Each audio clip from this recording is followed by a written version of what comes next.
Okay, so we are here. I mean, we're talking today at a very difficult time, at a sad time, when we're mourning the passing of Professor Mayo, who took his life on Friday, as the family explained yesterday.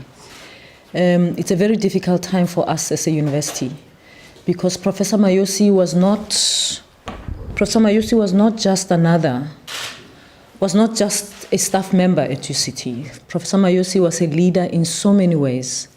He was a scholar, a highly respected scholar. In scholarly fields, we have a ranking system in this country, and he was A-rated. And A-rated means someone is a world leader. So he wasn't just a leader at UCT in the country, in the continent, but in the world, in cardiology. And that he achieved before he even assumed a management position as dean. And so he's been one of our top people. So losing him is a huge blow. It's a huge blow for a university because of his scientific standing. I'm sure you'll have read that he's won every award that there is. Professor Mayo has won it. But we're not just losing a scholar at UCT. We're losing someone whose voice was very important. Mayosi's voice was important at critical times. He never spoke much at Senate or in meetings, but when he did, people listened.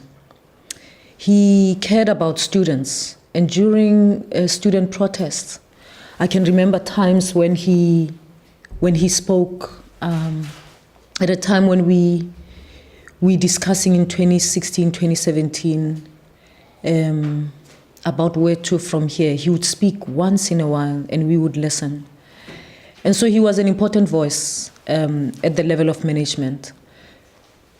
It wasn't only at the level of management that he was important. I mean, Mayosi was an inspiration to many, many students, black and white.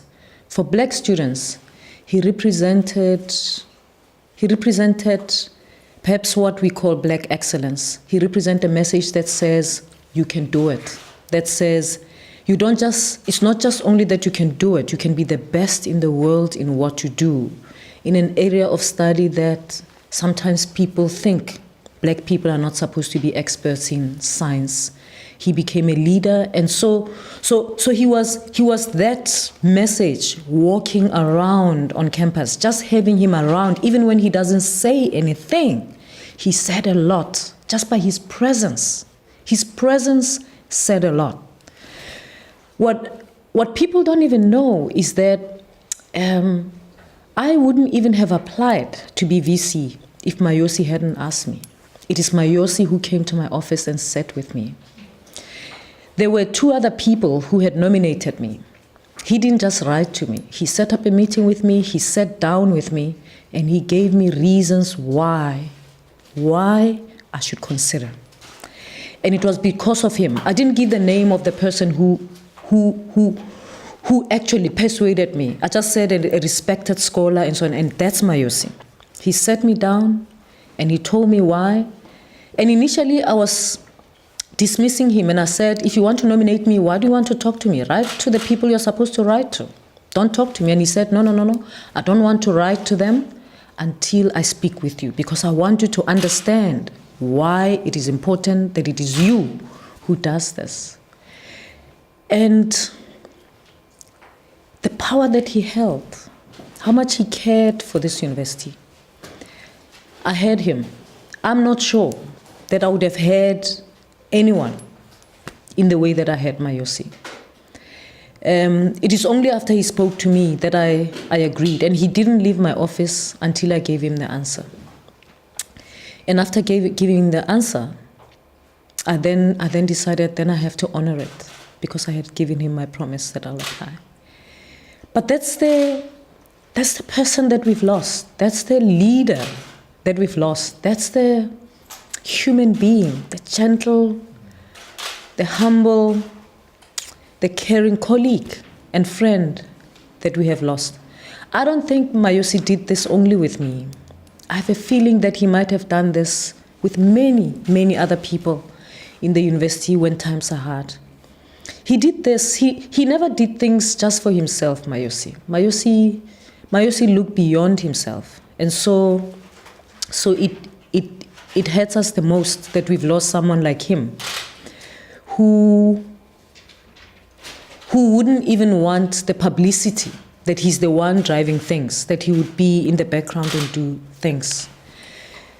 And so we are hurt by the university. As the university, we are hurt by his passing. And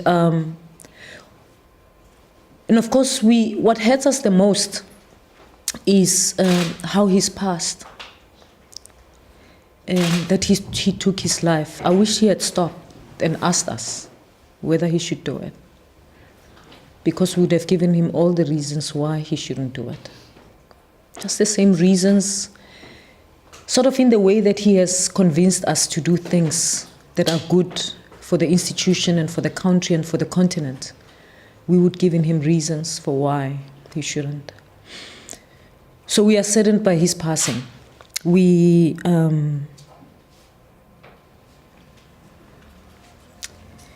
And we want to take this moment of his passing as an opportunity as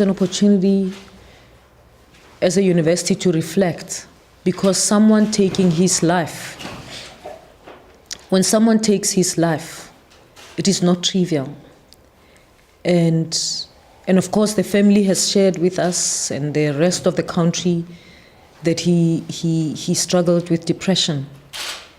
And we know that.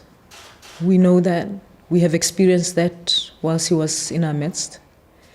And we know that the protests of 2016 and 2017 were not kind to him as a dean.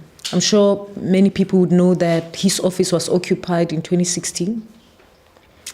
And that was hard. His office was occupied for a long time, more than 2 weeks, I think. His office was occupied, and there was a time when students were angry with him, and they called him names. They called him a coconut, a sellout, and all sorts of things, in anger. And that was hurtful.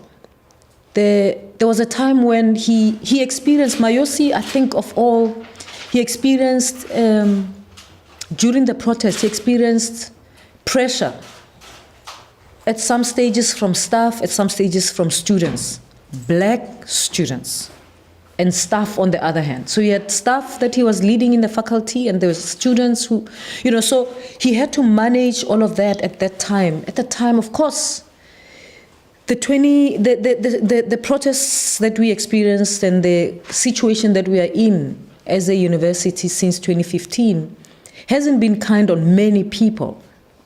And as Vice-Chancellor, I can tell you right now that we have a lot of people in the university right now. We have Professor Mayosi who's committed suicide.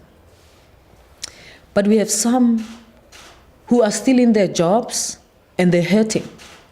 We have some who have experienced heart attacks. They've survived, but they're still here with us. But things are tough. And as Vice-Chancellor, we've had to meet with them. I have had to meet with them, with my colleagues in the exec, as we work on our Institutional Reconciliation and Transformation Commission. We've set up meetings with every one of our staff members who has been affected by protest action since 2015, to talk with them about what they experienced, how it has affected them, and to get them on board as we start this journey of the Institutional Reconciliation and Transformation Forum, because it is important that we all come on board, because if we don't, the institution will not heal, and none of us will heal. Actually, we will continue to be a wounded institution. And if we are in an institution that we are wounded, all of us, we will hurt one another. And so we will lose more of us. And so Professor Mayosi's passing is an opportunity for us to say, both black and white, we have to use this moment for our own good rather than turn on one another. We have to turn on those who make the situation worse. If there are any racists in our midst, they have to be dealt with. And if there are any black people in our midst who terrorize their own, they have to be dealt with. And if there are any black people who terrorize white people, they've got to be dealt with. Because that is as bad as racism of white people against black people. For me, this is a moment where we call it out and start to deal with it. I don't think we have been able to face the issues as we should. And I think this is an opportunity for us to do that, the passing of Professor Mayosi, because otherwise we'll have more and more of our people struggling with depression. We give them leave, like we've given Professor Mayosi leave at some stage in 2017. He went on leave for 3 months. And then he came back, he went into the deanery to go on as dean. And sometime early this year, again, he experienced an attack, psychological attack. He collapsed in the office. And this is not the way we should be. Professor Mayosi, of course, did write to the previous Vice-Chancellor asking to resign. And I've given you a copy of the letter of his resignation, his email, where he asked to be relieved of his duties. And I have to say, it is a pity that us as an institution didn't listen to him then. We should have. We should have listened to him when he asked to be relieved, and then take him on to use him, to draw on his strength to the best of the institution, the country, the continent, where he does that which he loves best. And it's only now in July that we started working with him on that. And I've also given you, prepared a copy that we had prepared with him. I've been working with him to say, what do we do? How do we draw on your strength to make sure that you as an individual thrive, you are happy, you are in a space where you feel strong, and you can strengthen what we do as an institution and as a country. And he gave me a spec, and I work on it because it's consistent with my vision of the future of UCT. We worked on it. And the document will be there for you to look at, the proposal that I had put down for the Chair of Council. The Chair of Council was here on Friday. Just as he was about to sign it, we got the news that Professor Mayosi has passed on. So the news that we're hearing, that we were giving him a golden handshake, is wrong. There was no golden handshake. We cannot, as an institution, we cannot part ways with Professor Mayosi. There's no way we could afford to part ways with him because we needed him. Professor Mayosi could have walked into any top institution in the world. He could have walked into any institution. We knew that, and we didn't want to part ways with him. In fact, we were worried that we were going to lose him, and we didn't want to lose him. And so we were working with him to say, you want to leave the deanery rather than leaving the dean's office and going back to being a professor. We want to work with you to do something that's bigger than the institution. He was going to report to the Vice-Chancellor directly, you'll see in the document. And in fact, it wasn't even something that we dealt with here in the institution. We consulted a few our principals out there. We spoke with the National Research Foundation. We spoke with the DG of Science and Technology. We spoke with the Medical Research Foundation. We spoke with the Department of Health, the DG of Health, to say, this is what we want to do. That's bigger. Professor Mayosi is ours. We at UCT want to keep him here. And we even said, in the vision of our future, we want to think about leadership differently. Because in an institution such as ours, it should be possible for people to rise to the highest level of leadership without leaving their scholarship. They don't have to do admin to be recognized.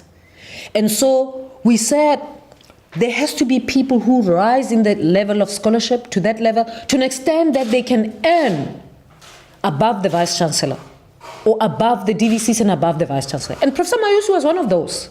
Professor Mayosi's level in terms of salary is above the Deputy Vice-Chancellors. And we wanted to say we actually want him to be on the level to report straight to the Vice-Chancellor and the executive and the university was all behind that. There's no truth at all to a golden handshake. There wasn't going to be money given to him, nothing. It was going to be, we were trying to elevate him above the faculty, having recognized that he wanted to step down himself. He wrote that he wants to step down. And we felt, rather than him stepping down and going to the department, we want him to do something bigger than he is. I'll pause and take questions.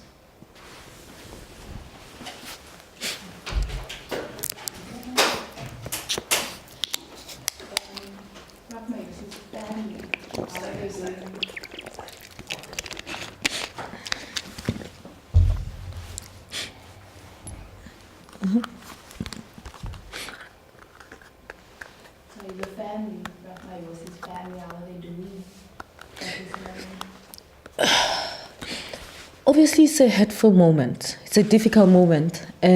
We are working with them. We are working closely with the family, and like any family that has lost a son, a father, a husband, they are in pain. And from where I'm sitting, they recognize where we come from as a university, why we are hurting as well. And so we sharing the pain with them.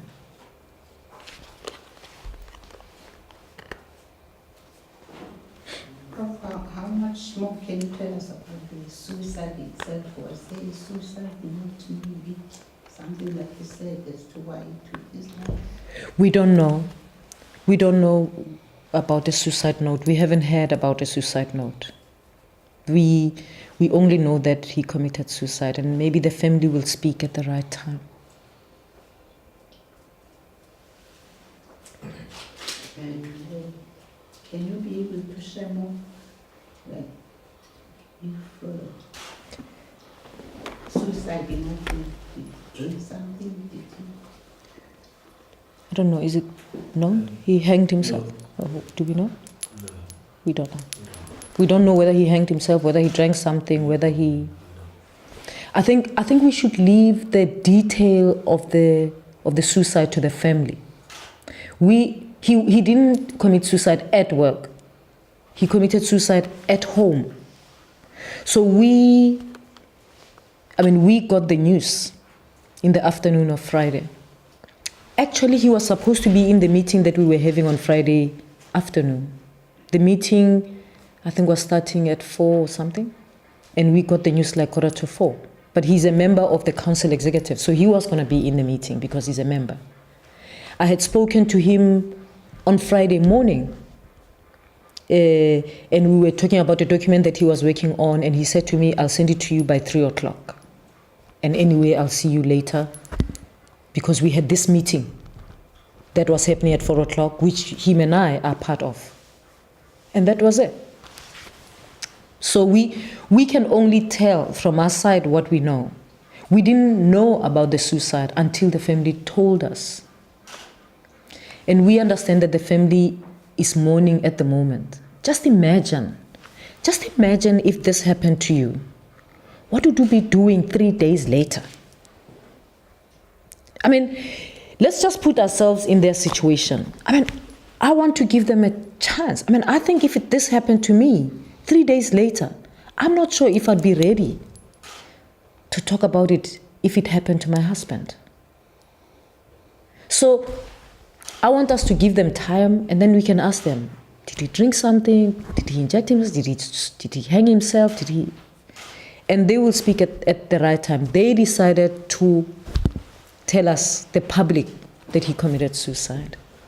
And it's the family also that decided to share with us that he had depression. And we know depression is an illness. It's not something that just comes up because you're in a particular situation. Situations can trigger it, can worsen it or whatever, but it's an illness. It's an innate illness. So it didn't start last week, it didn't start last month. We know that in 2016, when these things happened, they threw him into a situation. The family probably knows more. So I think we should give them a chance.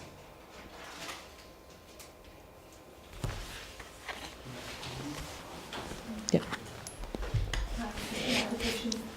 Just in terms of mental health issues, I think Prof. Mayosi's death does speak to battling your own demons. Can you maybe just talk about mental health and highlighting this issue with his death as well? Mental health in general. Mental health issues such as depression, anxiety. Yeah. I mean, I'm not a specialist. I'm not a doctor. And so I can't speak about details of how mental health affects people. But I do know that we have a growing problem of mental health, not just at the university. In higher education in the world, if you look at the statistics, the problem of mental health is a growing problem in the world. And we are probably the only university that's got a mental health policy. You should check which other university has got a mental health policy. And we have a mental health policy at UCT, which is new, by the way. It's just gone through approval processes. And we did that because we wanted to be clear about what is mental health, how do we deal with it in the university, so that we don't see it as something that's out of us and if you have it, it's your problem. Our students are struggling with mental health. We know that situations of pressure, whether that pressure is from the demands of studying at university, which is competitive, whether those demands are as a result of pressures, personal pressures at home or in the university, or whether those demands are being in a campus that's where there's lots of conflict. We know that mental health can be triggered by all of those things. And so we as a university are taking it as a priority. And so not only do we have a mental health policy and a wellness clinic that attends to those issues, faculties now have have wellness officers in their faculty, so that students don't have to stand in the queue at the center to get assistance. They can go to the faculty. And this is a new thing. And I think it might be worthwhile as that the media puts a spotlight on it, and you should check what all the other universities are doing. We have seen a rise in mental health in our university. And not only for students, by the way, for staff. As I said to you, I mean, we've been meeting with staff, black and white staff, who are suffering from post-traumatic stress since 2015. Some of their classes were disrupted in a particular way that scared them so much that they've become dysfunctional. Whether, and I'm not saying the projects were wrong or whatever. Struggles are struggles, and sometimes you need a struggle for things to change. It's how you roll out the struggle. And I think this is a moment to say, when we pursue our own struggles, we should always be conscious of the fact that we're dealing with human beings. We're dealing with human beings, and the way we pursue our struggles can actually affect human beings in undesirable ways. And we should care. We should care, because we pursue our struggles not to destroy people, but to destroy systems of oppression. And so whether you are anti the struggle or for the struggle, you have to be conscious of the fact that you are dealing with human beings. We are a family, we are a community here at UCT. The idea is not to destroy people. Whether you destroy people because you are against the protest or you destroy people because you are for the protest, it should never happen. We should be conscious of the fact that it's human beings, and we all need each other here. We destroy the systems and we go on. Those who don't want the new future must leave us, so that we have a new future that has got healthy conflict, not destructive conflict. Conflict in and of itself will happen, but it's not supposed to be destructive. It's supposed to build us so that we move to the future stronger than before. But if we have a situation that's like this, and therefore the few top people, black or white, that we have in our midst, buckle under pressure of depression and take their lives, or leave the university, or become dysfunctional, depressed, or get heart attacks, then it's not good for us. It's not good for us. And so it doesn't even help to celebrate them at their death. But when they were here, and they were with us, struggling, trying to make sense of how on earth can they be put in this situation, we never came up to support them. As individuals, this is not just for the institution or the management. It's for each individual, because individuals struggle, experience these things whilst they are among the colleagues and everyone in the community. So we can't take our hands off and say, well, it's his problem or her problem.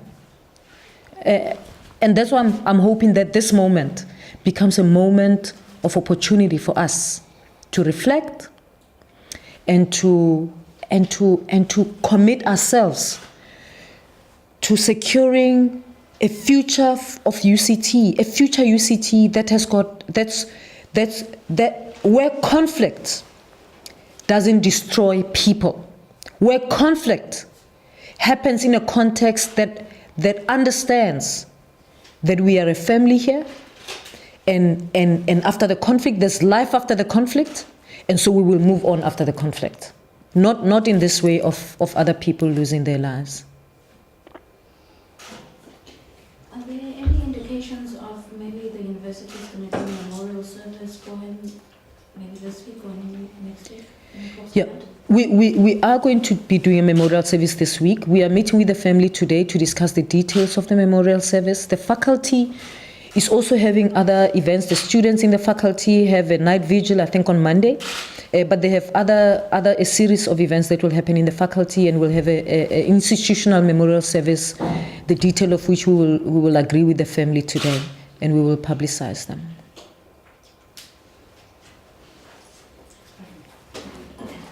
Do we have any further questions?